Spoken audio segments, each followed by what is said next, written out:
The second week of the 24th session of the Conference of the Parties kicked off today. COP24 is considered the most important since the historic signing of the Paris Agreement in 2015. It has brought together over 20,000 people to Katowice, Poland, to lay out the plans of how that agreement will be implemented. When the summit opened, the president of COP said that the success of that 2015 agreement is contingent on this year's COP. Without success in Katowice, there is no success of Paris, because simply put, the framework will not be operational. Get this climate summit across its finish line and deliver a joyous message to the people of the world. We have brought the 2015 agreement to life in Katowice. And so since last week, government leaders, policymakers, researchers, scientists, NGOs, climate change activists, and others have been meeting to decide how the Paris Agreement will be implemented to achieve what was set out.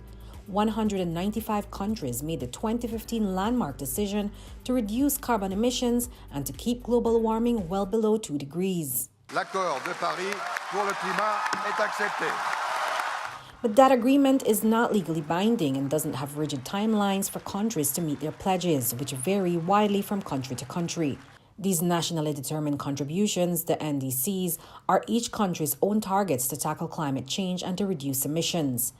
And so to make good on that 2015 promise, the world has come together at COP24 to develop a rulebook of how countries will tackle climate change.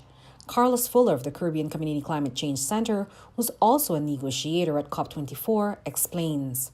Dealing with things like NDCs, common time frames, whether it is every 5 years you do an NDC or is it every 10 years, should they be done together as opposed to everyone doing it at a different year?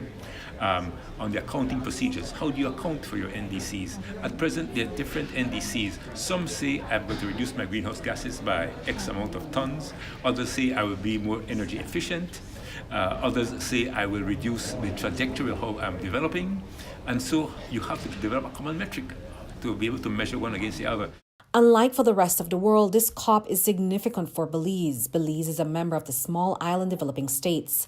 This is a bloc of 57 countries from CARICOM, the Pacific, and 10 others. Belize and these countries share similar sustainable development challenges with limited resources and are some of the most vulnerable to natural disasters. And that is why some countries, including SIDS, had requested further investigation into the below 2 degrees goal of the Paris Agreement. And when the Intergovernmental Panel on Climate Change, the IPCC, released the 1.5 degrees report back in October, it confirmed the difference between a 1.5 and 2 degrees temperature increases would be catastrophic on water supply, biodiversity, oceans, food production, and there will be even more extreme weather events. And some of the hardest hit will be the SIDS.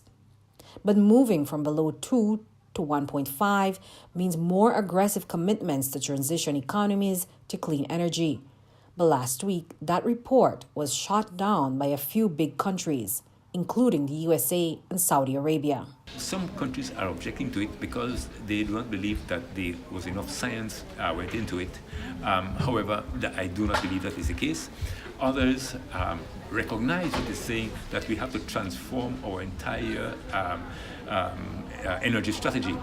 And those countries which depend on the exportation of oil and coal for their economies, those are the ones that are afraid of bringing out that report because then it affects their economies. And according to the CARICOM representative, Douglas Slater, this rejection of the IPCC's 1.5 report makes things a bit more challenging for the already vulnerable SIDS.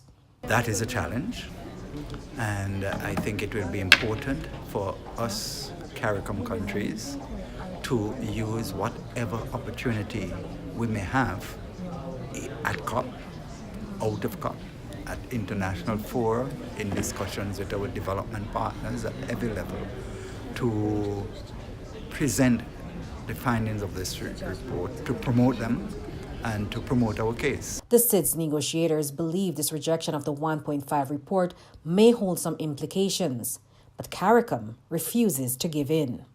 How it will affect us was how an organization will be able to use that report. So, for example, if it's not accepted, then the financial mechanism of the convention cannot use that to then develop a support program to provide the financing you need, or other international organizations, whether it's the World Bank, the GEF, whatever, to use that report to affect it.